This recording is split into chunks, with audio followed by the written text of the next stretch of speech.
Hello and welcome back to the Football Heritage podcast. I'm your host, Rory Bryce, and today I've got the pleasure of being joined by author James Montague. James, how are you doing? Thanks very much for coming on the show. Thank you very much. I'm just wondering, is the video going out as well? Because it looks like I'm in a grandmother's house. Just the audio. All right, because over my shoulder you can see this big, what's it called? The pressure vein or whatever it's called. So yeah, I don't. This is just my parents' place. So I don't make my houses look like this. That's all right, mate. No one can see, just audio, so we're all good. James has joined me today because we're going to be talking about all things related to ultrasculture, heritage and identity. Of course, James is the author of 1312 Among the Ultras, which is a cracking read for our listeners who haven't read it already. He's also released several other books related to football, When Friday Comes, which explores football's relationship with power and revolution within the Middle East, Billionaires Club, which, as he said off air, explores why all billionaires are bastards. And by the time this episode comes out, he'll also have another book published which is exploring the relationship, or well, effectively how Saudi Arabia have bought football, and that one's called Engulfed.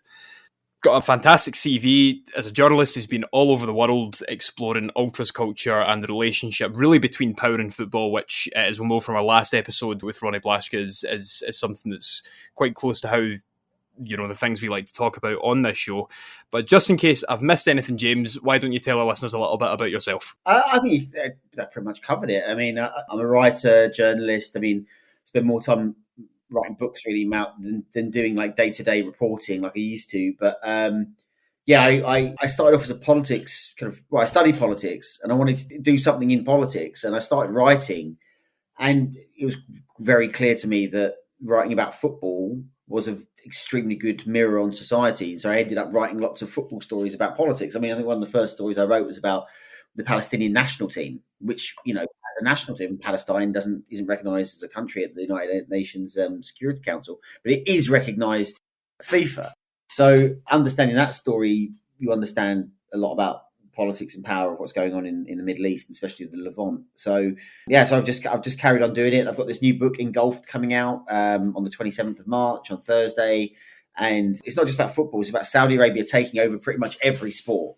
Like, I spent some time at the boxing. So I've actually go to Saudi Arabia, which is something that's kind of missing from a lot of the reporting and writing about it. And, I went there, that they're spending more money than on any other sport, on esports, rather than football.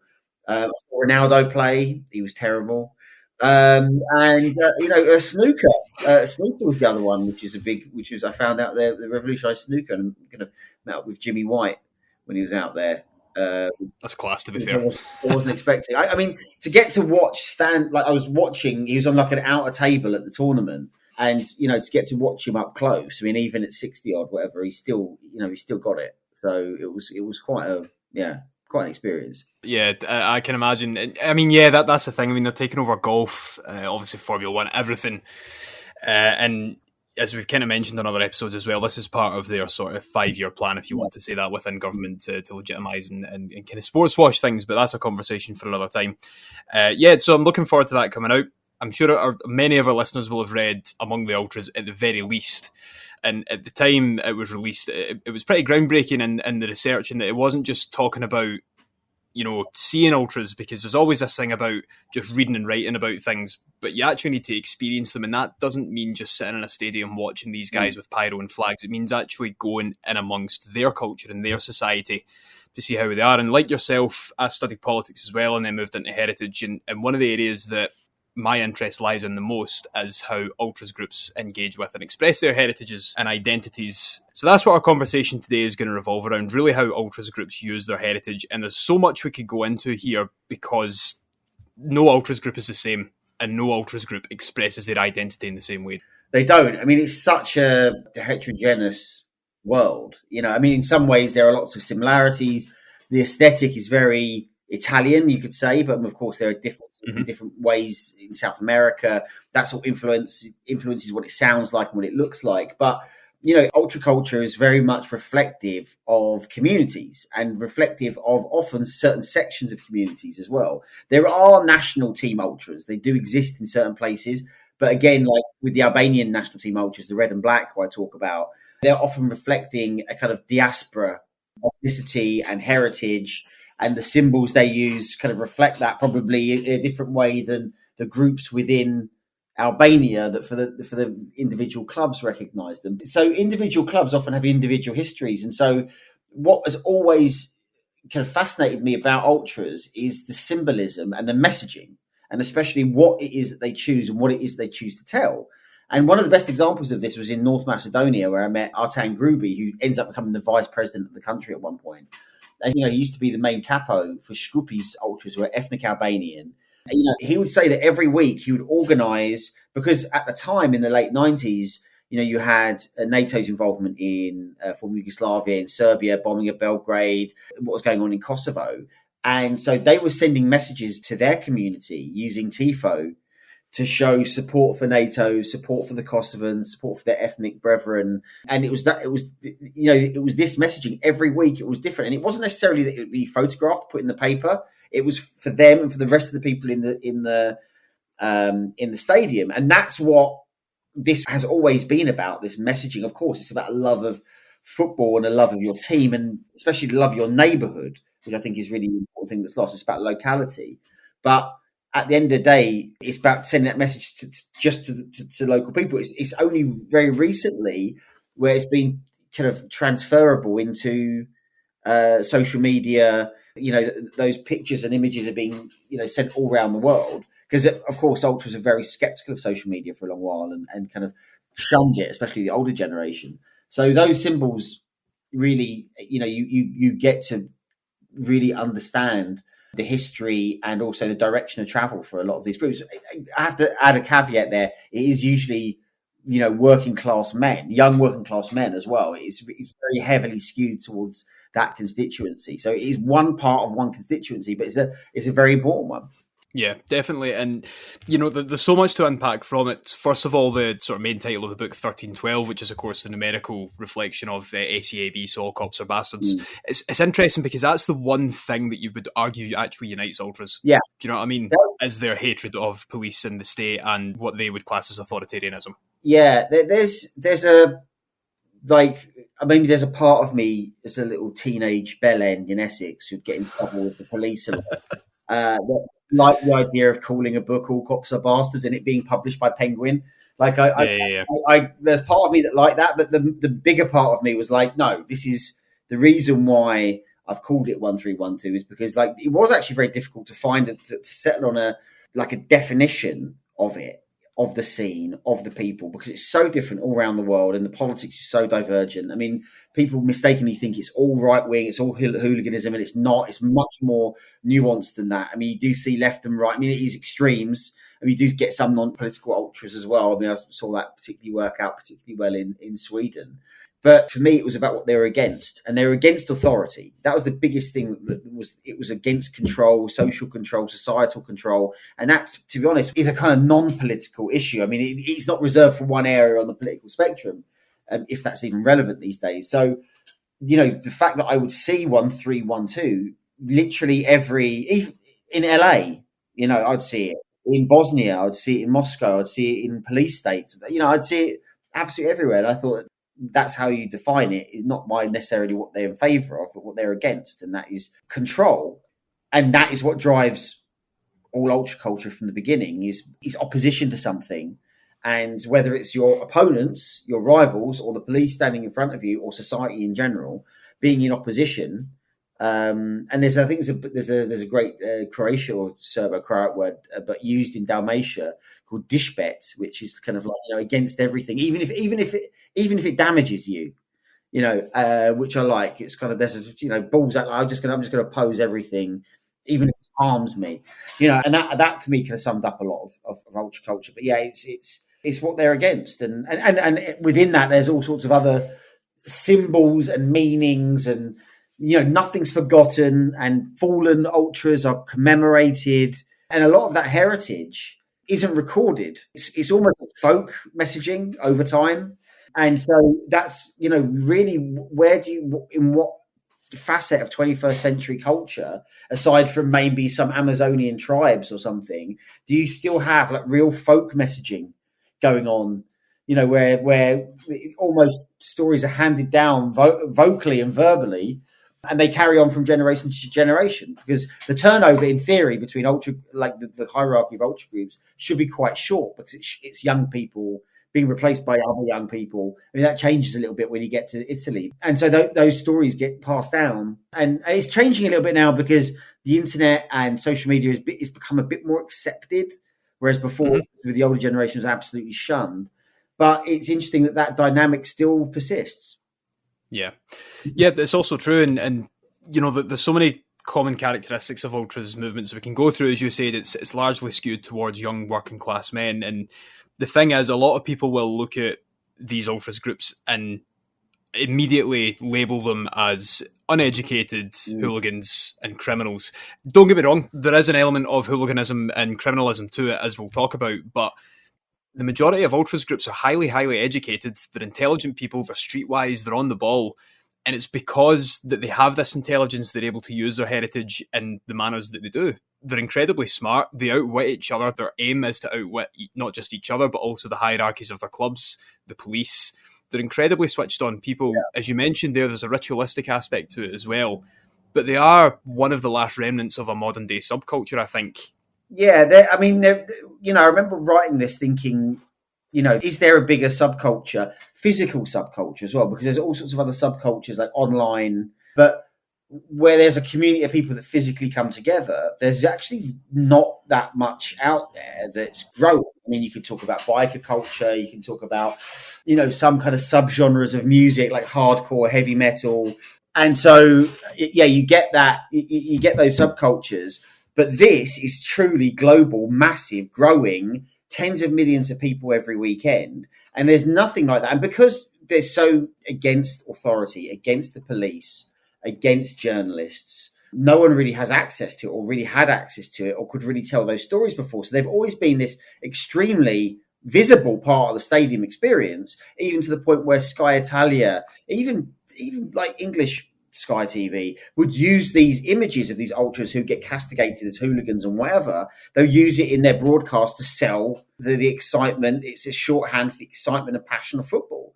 And it took me years to get to the point where I felt I had enough experience and enough openings to write that book. If it was 10 years ago, I wouldn't have been able to do it. But what was clear to me as well was that, like, the people that I spoke to at games, when I went to as a journalist, and I was doing stuff for the New York Times and BBC World Service and whatever, like most colleagues, I mean, most people are covering the same matches, if they're already ever sometimes it was so obscure, there was no one else there.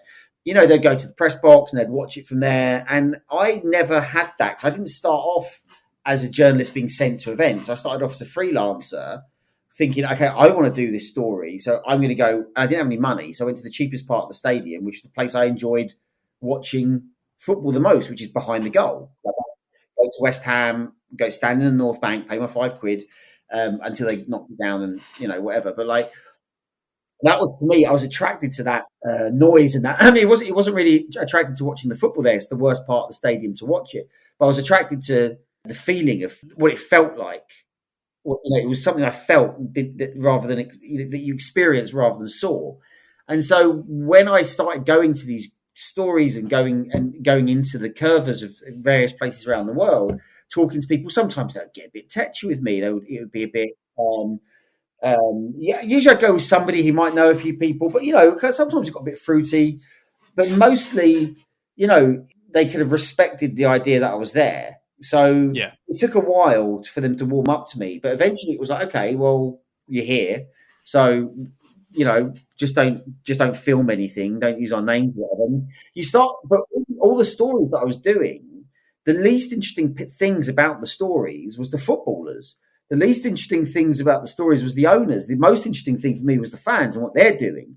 So I vividly remember, like, there's a story that's been doing the rounds at the moment, I think because Man United played them in the Europa League, which is FCSB, which is Steaua Bucharest. And I remember doing this story 10 years ago. And I interviewed Bakali, the flamboyant owner of this breakaway, or not the breakaway, the club that is now FCSB and not the Army breakaway club. But to me, it was about the ultras who had split. To me, that was the interesting story.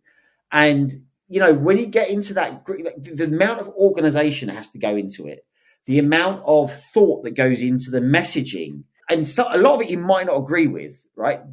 Like there was probably the most viral tweet I ever had was an accidental tweet that I'm not accidental, but like it was just after the Ukraine war started and Crveni Zvezda, Red Star Belgrade, and I was I'd lived in Belgrade for a long while. They did an incredible tifo, and it was just on the north stand. It had all the conflicts that America had been in post Second World War, all the wars that it started, right? And it's of course from a completely anti-imperialist, pro-Russian point of view, a worldview which is completely skewed, ignores all the other things that the Soviet Union and that Russia have done since, and also the fact that it's invaded Ukraine, ignores all of that. But as a piece of art and a piece of political theatre, it was incredible. And so I wrote that, and I got absolutely flamed as some kind of like genocide backer or something. It was insane. Like it was absolutely insane to be on the wrong side of it. But my point was that the intelligence involved to make that, and not only that, the thing that about ultraculture is that it is the biggest art culture in the world, right? This is an art project. Like to create the team, to create the choreographies, they like the talent needed to make these things. So not just the messaging, the organization, but actually making these things. I mean, I met Pepe Peretta, who's like probably the greatest tifo maker in the world. I think he's retired now, but he's in Argentina. You know, you could hang some of this stuff in the Louvre.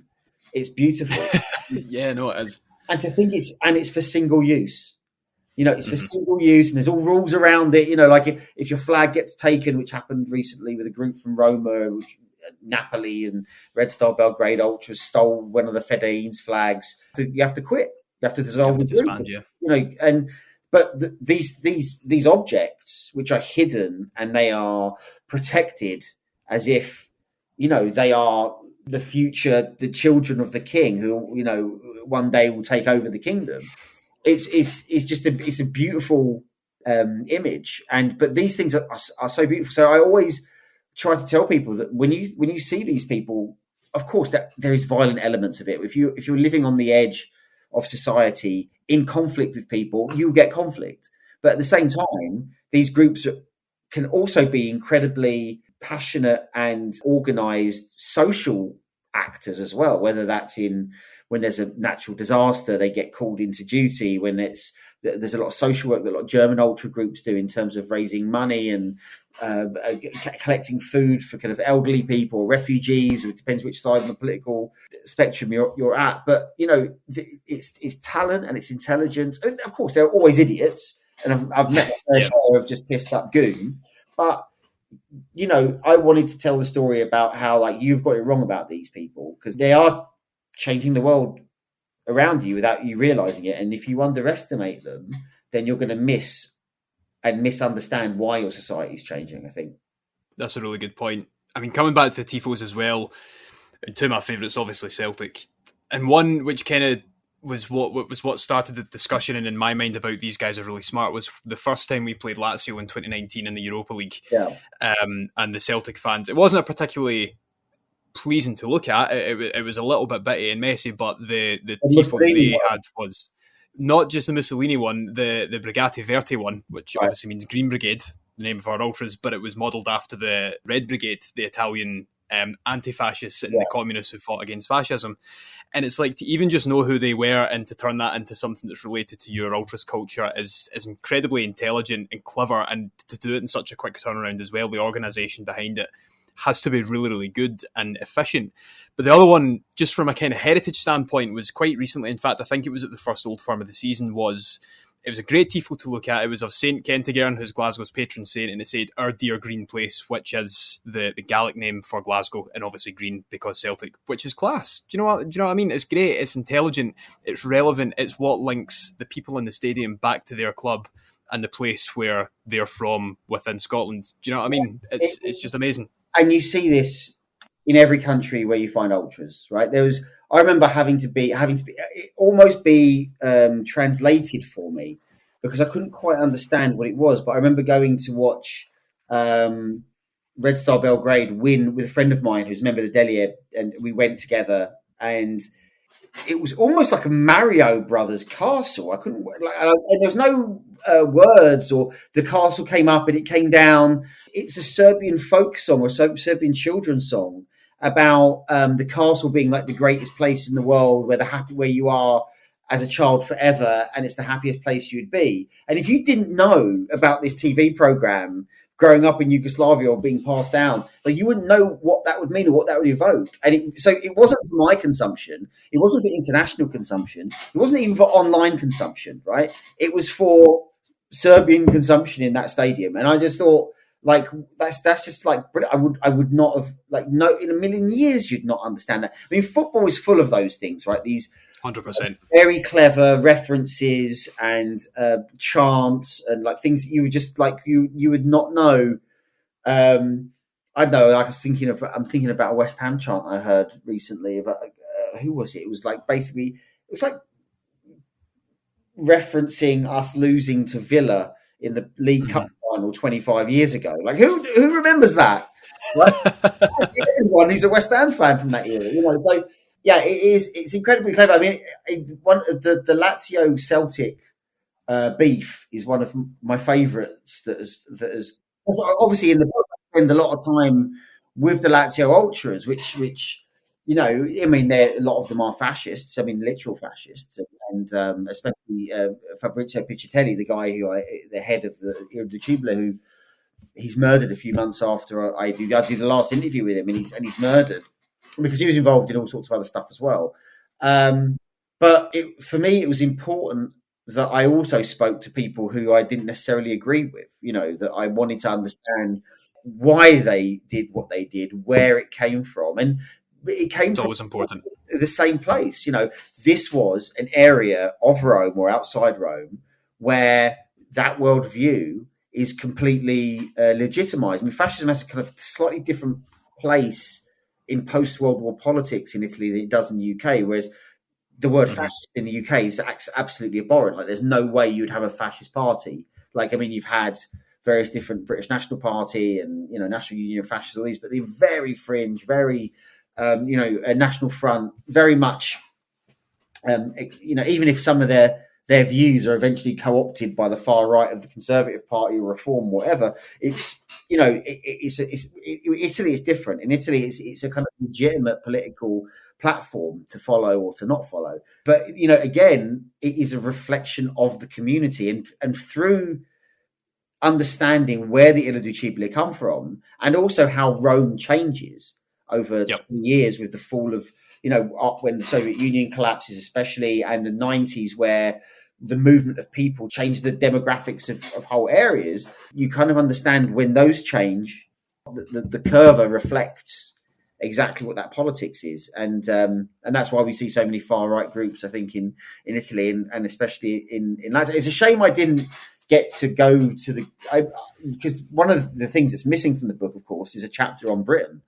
Sure. England or Scotland. And I'd always considered the Green Brigade, and I've been in contact with a few people who seem to be kind of amenable to me going up there. But my publisher basically eventually said, "You just give me the fucking book." Like, stop. Okay, so I've got Romania chapter. I want to go to Bulgaria. I've got all this. No, just give us the book. Like, I can't remember. There is a. I can't remember who said it, but, like, you know, you don't ever finish your book; it's taken away from you. And yeah. I mean, listen, you've got another edition of When Friday Comes now, so you never know. Can't say no to another edition of Among the Ultras, where you just go around. You know, you get to travel some more, you get to go to different football games. Why not? I don't know, man. I mean, there was quite a bit of aggro with it. I mean, it's one of those journeys where I'm glad, like, it went about as well as it could have done in terms of even not beating the groups. You know, there are several examples of groups I went to, because a lot of the time it was also trial and error. Like, you turn up, somebody would be there, they'd come meet you at a bar, they'd check you out. If they liked you, you could carry on. If they thought you were a bit of a twat, then they'd, you know, fuck off and don't come back. And that happened a couple of times, and that especially happened in Morocco. So but that was also illuminating as well, to show how difficult it is actually to get access to a lot of these groups. And I felt that was important to kind of tell that story as well. But but yeah, I'm not sure if I would do it again. I don't know. I mean, there's elements Yeah. of the culture that I'm really fascinated in, and especially I touch on it a little bit, which is the collar footballer scene.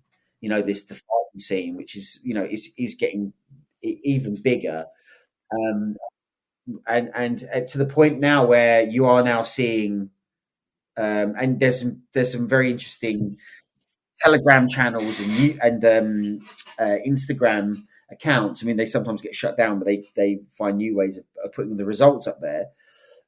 I've noticed that there are more and more organised groups in Scotland fighting and in England. Well, there's I certainly know there's an old firm fighting scene, Yeah, Celtic's Active Service Unit and Rangers Riot Crew.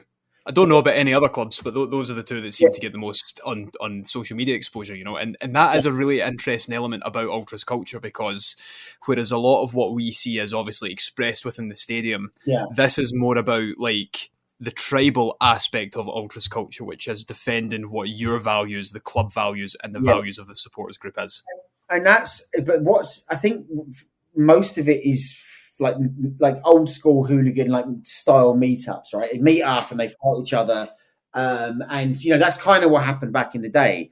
What I've noticed changing, because this whole scene, like the violent arm of it, is changing to be almost like a branch of MMA. So Yeah, yeah. where you have very strict rules, right? So you can't Mm-hmm. just turn up and get pissed up and just fight each other. Like it's got to be Yeah, 10 on 10, 5 on 5, 100 versus 100. When somebody's knocked out, you stop. Like there's an element of sportsmanship, I suppose, in between, because it's like there's of course there's these courage and strength, but also respect for your vanquished enemy, which is one of the reasons why maybe you don't see it in Scotland, because you get well, because Rangers and Celtic, well, in the past, because Rangers and Celtic, when they fight each other, like those things all go out the window because the rivalry is so strong. It's one of the reasons why this fighting scene, I think it's called boss fights in Dutch, uh, you don't see it in the Balkans, because there's so little trust between the groups. The other side would adhere to it. So in the end, somebody gets stabbed and that's it. So they don't have that scene there. Whereas they have it in Germany, they have it in Russia, they have it in Poland, Ukraine, Benelux countries, Sweden, and I've started seeing it in the UK, more so than the application of ultra culture. I mean, by that I mean true ultra culture. I think I'd probably consider the Green Brigade probably to be the only, like, I think would be on a level of a European ultra group. I mean, they talk about the group in Crystal Palace, and they do some interesting things, but because they've been grandfathered in by carving out this space within the stadium, which you just do not get within the Premier League, and certainly within the Championship and other leagues within England. You don't get that space for ultra culture to exist.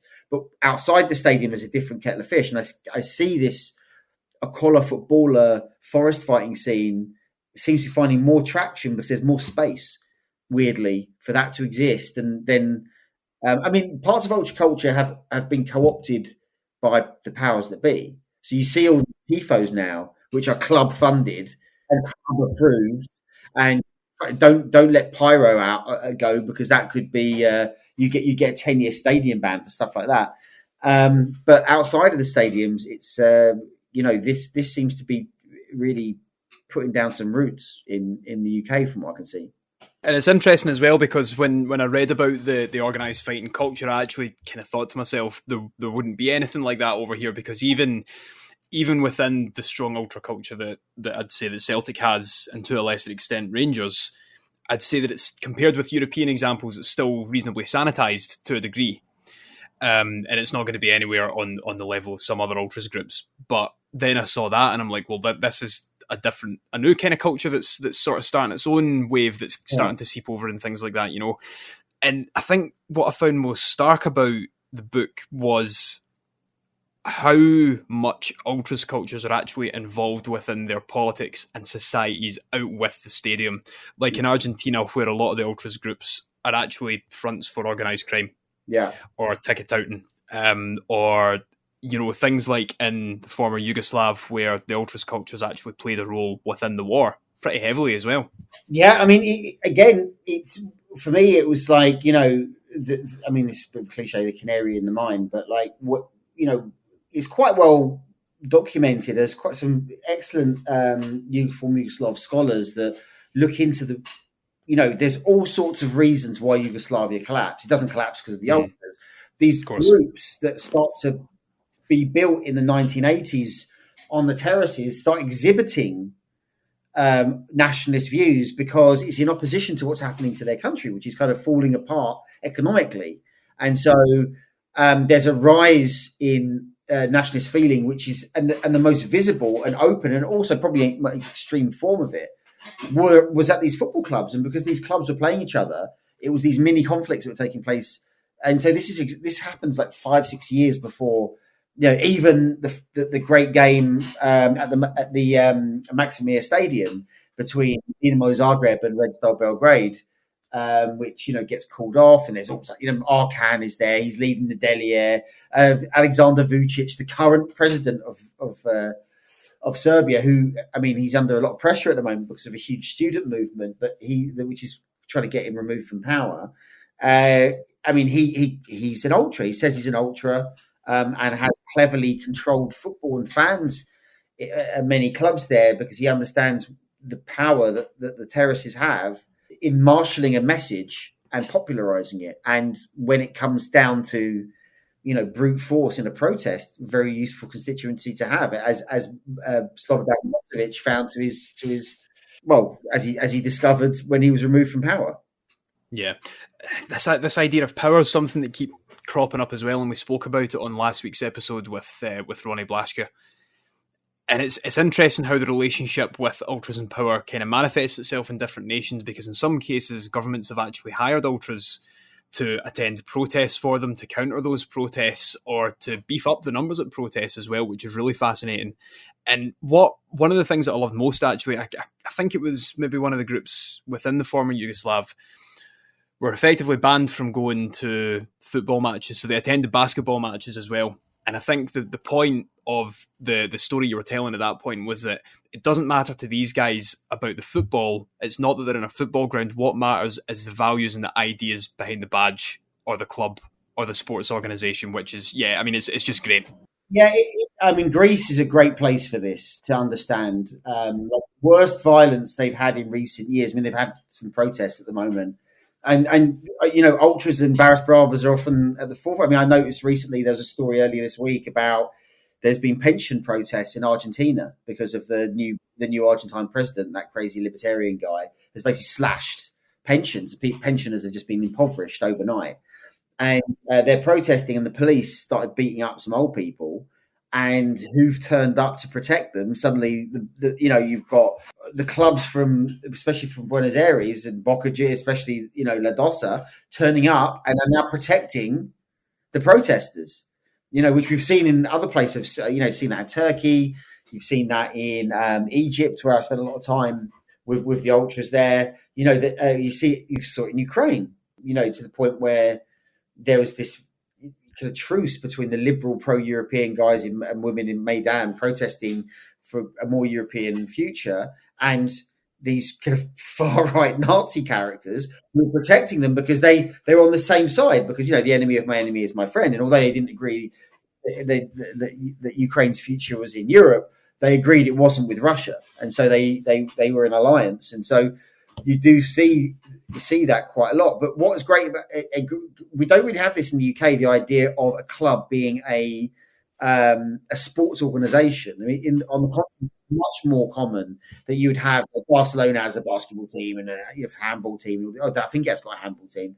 But and so you see this in Greece quite a lot. And if they get banned from the football, they'll turn up at the women's volleyball team or the water polo, and they'll turn up with pyro, and it's just beautiful to behold. Suddenly, they usually get one or two people turn up, and suddenly there's 5,000 people making the noise of their lives in this sports hall. So I mean, it's one of my favourite genres of videos on Instagram is Serbian basketball matches and the crowd. Yeah. I'm with you. Which is insane. Yeah.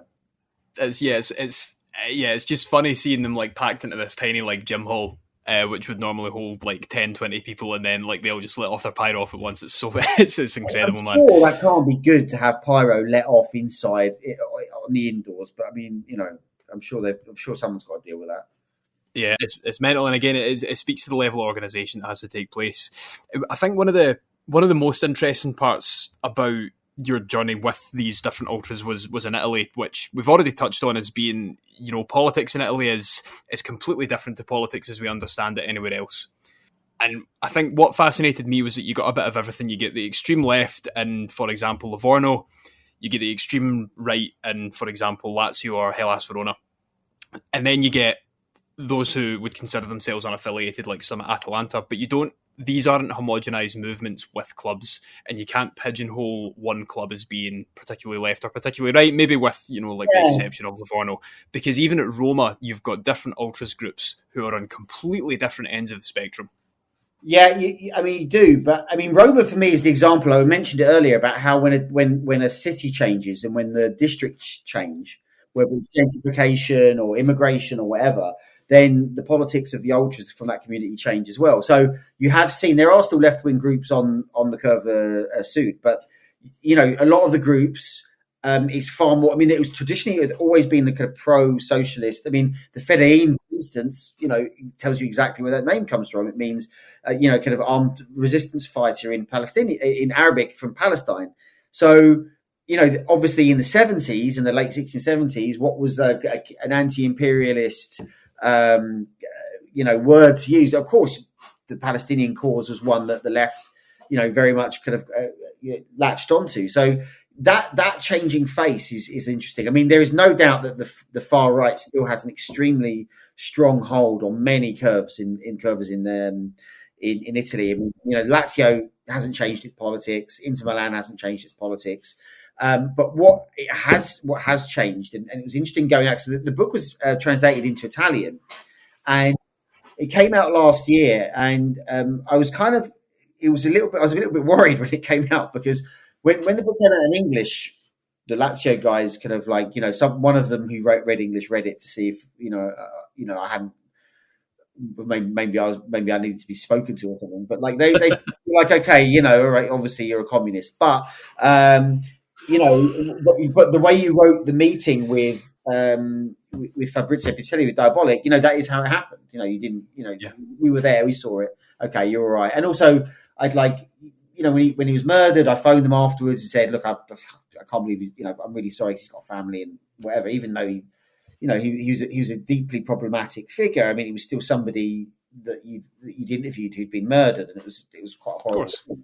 And so, and because of that, they were a bit more open-minded about stuff. But like, so when the Italian book came out, I was like, well, what if they read it in Italian now? And they're like, actually, now we understand. That second, and then, but I was more worried about what the Italians would think I'd written about Italian culture, and it was because it's like, of course, I'm a foreigner writing about my perspective of it, whereas it's such an Italian.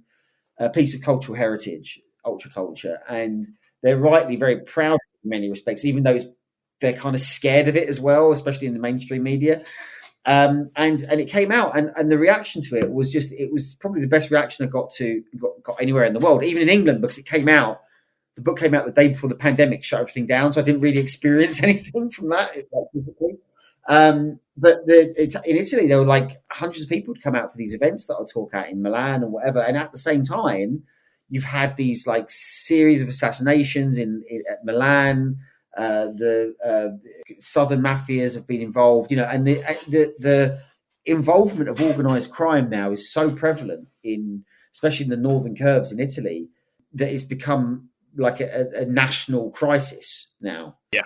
And so something has to be done to deal with it. But it was so for me, it's almost become a kind of, it's not really a political issue anymore. It's more about organized crime versus, not non-organized crime.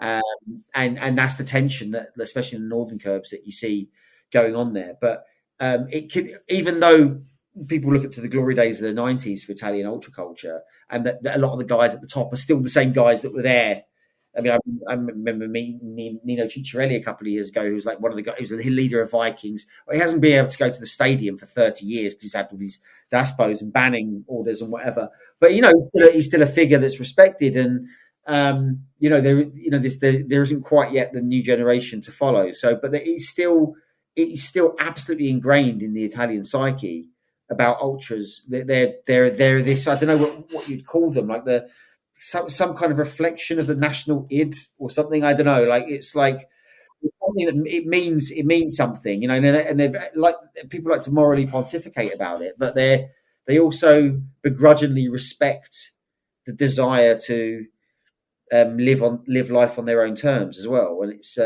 there's actually nowhere else that I've seen where that is even articulated in any way publicly. It's fascinating. I love that you've said that Italian ultraculture is cultural heritage, because it is. That's what it is. It's where it originated from. It's part of what makes them who they are. But I had to argue that. I mean, in many cases, because I'd go do an interview with, like, I don't know, Gazzetta dello Sport, whatever. I get called by journalists, or I go to an event and they'd ask me, what should we do? Should we do the English model or the Turkish model? Like, we really need to crack down on these guys. So and I'm like, you do not want to do what the English did or what the Turkish are doing. You do not want to bring in a Passolig system ID card system that controls where everybody is, and put into place the kind of laws which are probably, I mean, you wouldn't accept them in any other area of society, but being a football fan means that you get a higher sentence for committing the same crime if you weren't a football fan. And the way that we have accepted the policing and the policing of football fans in the UK has meant that very real football heritage has been destroyed. It doesn't mean that there was a problem with hooliganism and violence, and it had to be dealt with. But what they've done is they've created a situation where it's impossible for any indigenous football fan culture to blossom freely on the terraces. And we are not an example to follow. This is what I would say to Italian journalists who'd interview me. This is a warning. Italian ultra culture is your cultural heritage, and if you go down this path, it's going to be destroyed, and you'll see that actually Italian ultra culture won't exist in Italy as you remember it. It will exist in Indonesia instead. That's where you'll see Italian ultra culture, because it's flourishing there. And it is all cyclical in some ways, I suppose. But that was the thing. It is Italian cultural heritage, but people sometimes have to be reminded about that. I mean, I'm not ultra-splaining the ultras to Italian. As an outsider, trying to I suppose it's the same way. Like, I've been outside of the UK for so long now that when I come back, I almost have a foreigner's eye on English culture. So there are things that I see that are just insane that people take for granted. Like, I know, the sale of Scotch eggs, or I've not had pork products available to me for so often. Like, I see the array of pork in a supermarket. I find that insane. Or like just crazy English food. Like, I have a Dutch girlfriend, and I'd go to a pub and I'd buy a pickled egg or something, and pack it something like this. Those things are like absolutely disgusting to her. Like, just like, what are you eating? This is like, we wouldn't serve that to our prisoners, and I'm like, it's like some of the best food man can make. So it's just, we have this foreign, and so going to Italy and saying like there is something worth saving here. Don't do what we did, because we, again, I'll use another cliche.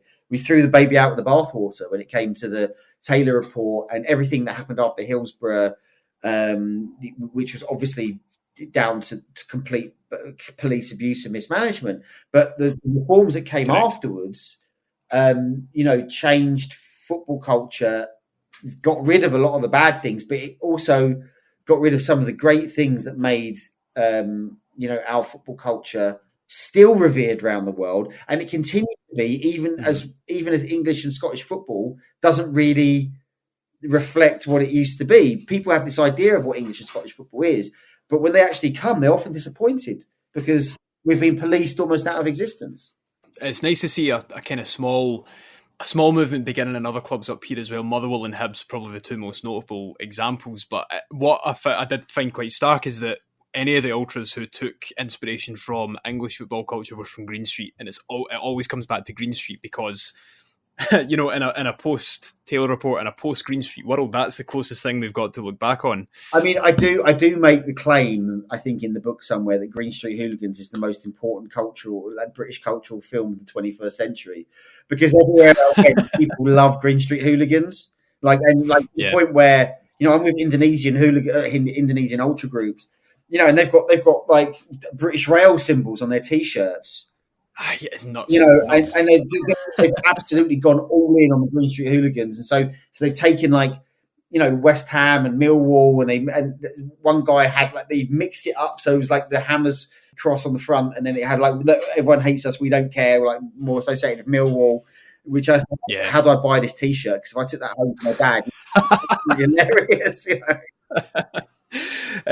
Just a word on ultras movements in the Middle East in particular, who, we've spoken so much right now about being involved in organised crime, being involved in the terrorists and organisation.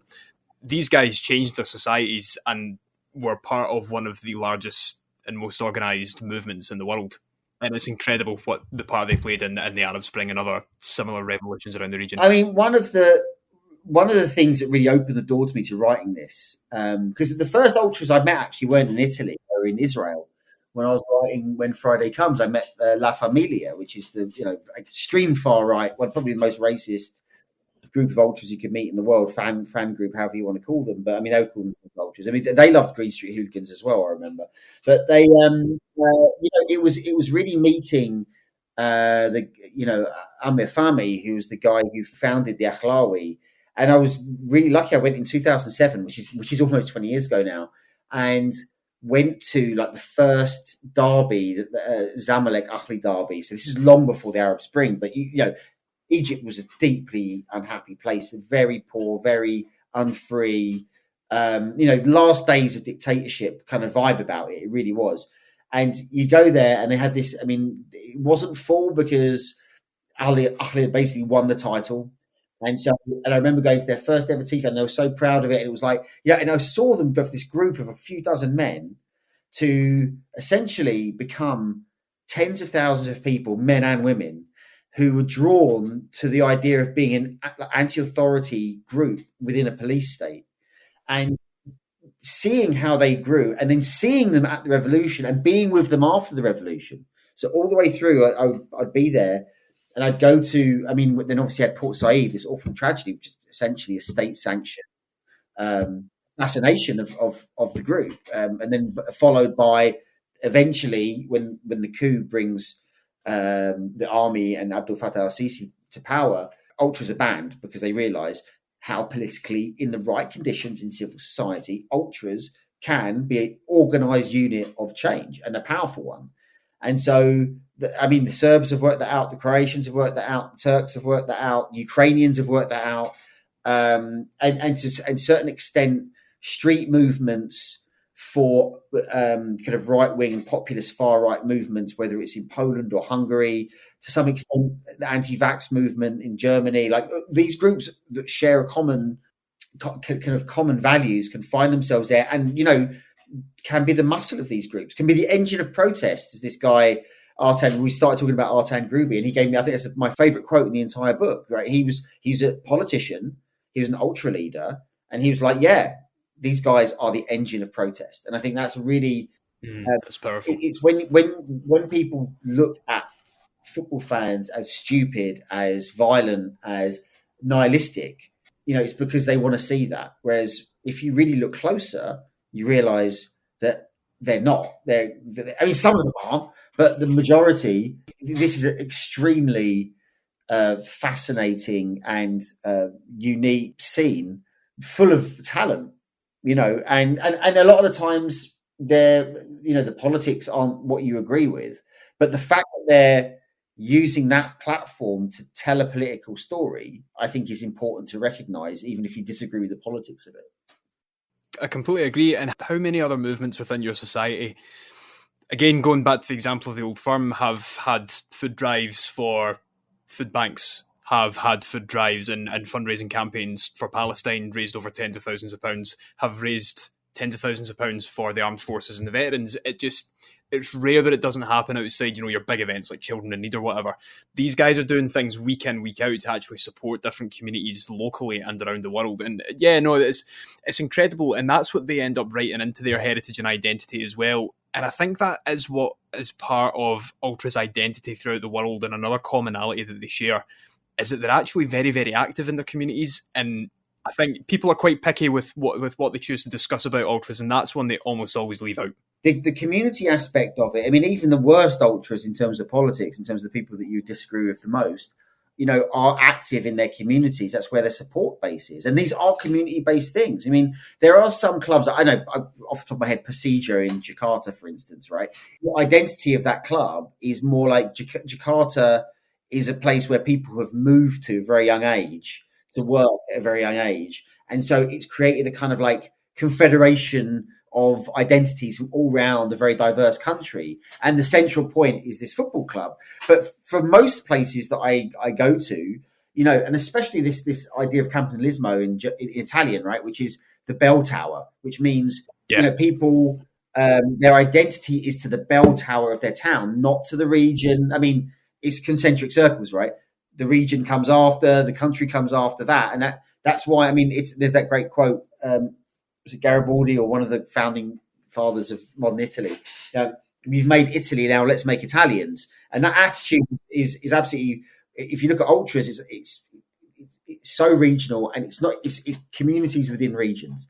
Yeah, your loyalties to your parish first before it is to your region. And so not only then is social work an absolutely essential part of that, because you're part of the community and you want to help it. Who you help in that community also tells what the politics are. So, for instance, you go to Germany, you go to St. Pauli. I mean, I remember meeting the St. Pauli Ultras when they were bringing Syrian refugees to the game, because there was a refugee camp miles outside, and they were all isolated out there, and there was like anti-refugee protests taking place outside. So they turn up with their cars, take a load of them, get them down to the game, say, well, look, this is what Hamburg really is, right? This is what it could be. And a couple of those guys then end up joining the groups. They had a couple of Syrian guys who kind of end up becoming Ultras for St. Pauli as well. And so they help them with that. For Lazio guys, it's about helping pensioners, war veterans, or kind of army guys who've fallen on bad times. At Atalanta, it was more about kind of drug users and people who've fallen out, like homeless people. And for me, one of the we mentioned it earlier, is natural disasters. It's really when you see the very best of these groups. I mean, you see, because they are very organized, and they can be moved quickly, right? And they're strong young men usually, right? Like, not always, but there's a lot of roids in there. Roids not going to. They can get rubber if they need to, and you see this like when there was an earthquake in Zagreb a few years ago. Dinamo Zagreb guys are there. The Bad Blue Boys are there. They could organise not only bringing supplies there, but helping to move rubble and doing all these things. And they're not choosing to go to areas people like, oh, we're not moving that building. That used to be, some Serbian guys live there. This is our city, and we protect our city. And not only that, you often see rival ultra groups. So if one area befalls a terrible tragedy, like a fire or something, you've seen this in Greece, then groups turn up who are former enemies to help, because there's a truce in that moment, because there is an understanding that, okay, something terrible has befallen my enemy, but we're ultimately more joined together as part of this community than we are to the police or to our society.